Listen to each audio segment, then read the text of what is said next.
favorite thing I actually learned. I feel like I was talking to Sophia and I learned that you're really into Dungeons and Dragons, and you have like a club. Yeah, sure. You know, I played as a kid, and then as an adult, I like work with the company, which is the job I wanted as a kid. So I get to write stories that have been published, you know, in their adventure modules. I created a bunch of characters that are sold in packages like action figures. Yeah. And yeah, this is my game. That's my brother with the big beard.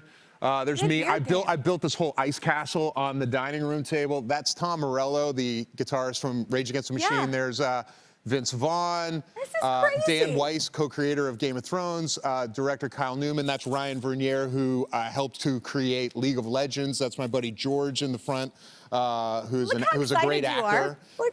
Yeah, I mean, we're just having a blast. And so this is my game that I run every Friday night that I'm not working or that I'm in town. And this is the whole group was a bunch of like visionaries in, you know, or A-list people in the acting entertainment world who grew up and developed those skills playing this game. You've actually used Dungeons and Dragons as a way to help kids, right? Sick kids. Yeah, I'm on the board of trustees at Pittsburgh Children's Hospital and have been for a long time. Yeah. And I had this idea, you know, I visit the hospital, I visit the kids, and there were a lot of these kids who are battling really serious illnesses, and sometimes they're in the hospital for months at a time, and their parents are working. So they don't have anybody there from their immediate family staying with them, except for the other kids. And sometimes kids are hooked up to an IV for hours at a time, getting an infusion or something. And I thought one of the beautiful things about D&D is that you go into this other world and you're not you.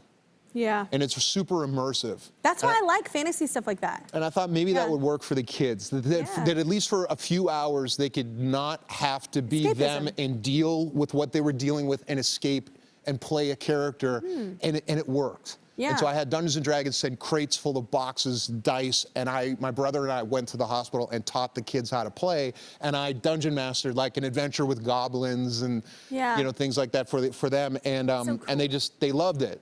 And I hope it's carried on, but we tried to plant that seed that this was a way for you to kind of get out of the everyday. Absolutely, and that escapism is so important for everyone, and especially if you're stuck, and I think this year everybody can relate to that more than anybody. We're all kind of stuck inside and not doing our normal, you know, routines.